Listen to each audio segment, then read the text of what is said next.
Sige, ito yung isa sa mga technique na para pag kumakain po kayo ng matatamis, alam mo, pagkakain kayo ng matamis, para di tumaas yung sugar level nyo, sabayan nyo ng plancha.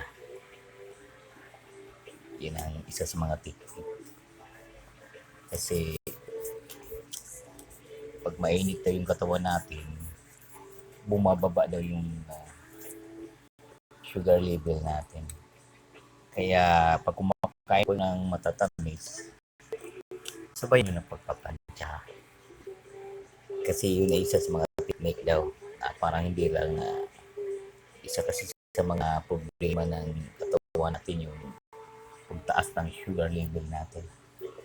So hindi talaga may iwasan yung pag kumakain po tayo ng matamis. Kaya sa akin, mayroon akong nabasa na sabayan mo daw ng pagpaplansya.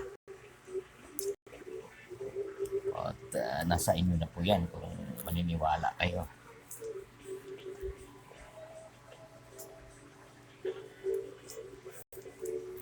Kaya nabasa ko lang yan. Pero yung dinig ko naman ay yung nagsabi daw noon, patay na rin.